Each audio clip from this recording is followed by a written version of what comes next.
വെടിനിർത്തല് നാളെയല്ല, മറ്റന്നാള് ഏതാണ്ട് ഇന്ത്യൻ സമയം കാലത്ത് 5-6 മണിക്കാണ് അവസാനിക്കുന്നത്. നമ്മളും അമേരിക്കയും തമ്മിലുള്ള സമയ വ്യത്യാസങ്ങൾ മനസ്സിലാക്കണം. അതൊന്ന്. രണ്ടാമത്,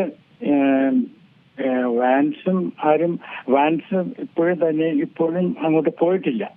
പക്ഷേ ഇനിയും സമയമുണ്ട് എന്തെങ്കിലും സംഭവിക്കാനായിട്ട്. അപ്പോൾ നമുക്ക് നോക്കിയിരിക്കാം.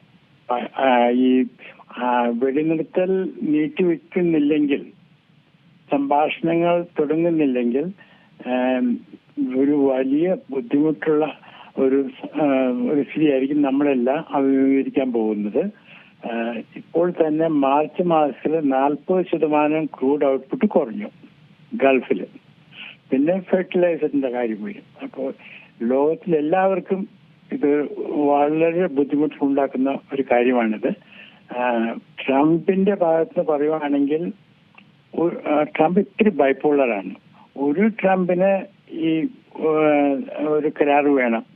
കാരണം 60 ദിവസം കഴിഞ്ഞാൽ അമേരിക്കൻ മിലിറ്ററി ഫോഴ്സസിനെ എബ്രോഡ് തുടരാനായിട്ട് പറ്റില്ല. കോൺഗ്രസിലേക്ക് പോവുകയാണെങ്കിൽ ഒരുപാട് ചോദ്യങ്ങളുണ്ട്. അപ്പൊ അതുകൊണ്ട് അദ്ദേഹത്തിന് ഒരു ട്രംപ് ഇത് ഒരു കരാർ വേണമെന്നാണ്. പക്ഷെ മറ്റേ ട്രംപിന്റെ ഭാഗം നെതന്യാഹുവിനെ എപ്പോഴും ഒബ്ലൈജ് ചെയ്യുക. അപ്പൊ ഇതിൽ ഏത് ട്രംപാണ് വിജയിക്കാൻ പോകുന്നതെന്ന് നമുക്ക് ഇതുവരെ പറയാൻ സാധിക്കില്ല. ട്രംപിന് ഒരു ഞാൻ നേരത്തെ പറഞ്ഞ പോലെ പകുതി ട്രംപിന് ഒരു സെറ്റിൽമെന്റ് വേണമെന്ന് അദ്ദേഹം വളരെ ഡെസ്പറേറ്റ് ആണ്. നെതന്യാഹു അതുപോലെ തന്നെ ഡെസ്പറേറ്റ് ആണ് സെറ്റിൽമെന്റ് ഉണ്ടാവരുതെന്ന്. അതായത് യുദ്ധം കൂടുതൽ നീണ്ടുപോകണമെന്ന്. ഇറാനെ സംബന്ധിച്ചിടത്തോളം അവർ കീനാണ്, പക്ഷെ അവർ ഡെസ്പറേറ്റ് ആണെന്ന് ഞാൻ പറയില്ല. ഏറ്റവും പുതിയ വാർത്തകളും വിശേഷങ്ങളും വിരൽത്തുമ്പിലറിയാൻ സീ മലയാളം ന്യൂസ് എല്ലാ ഡിജിറ്റൽ പ്ലാറ്റ്ഫോമുകളിലും ലഭ്യം.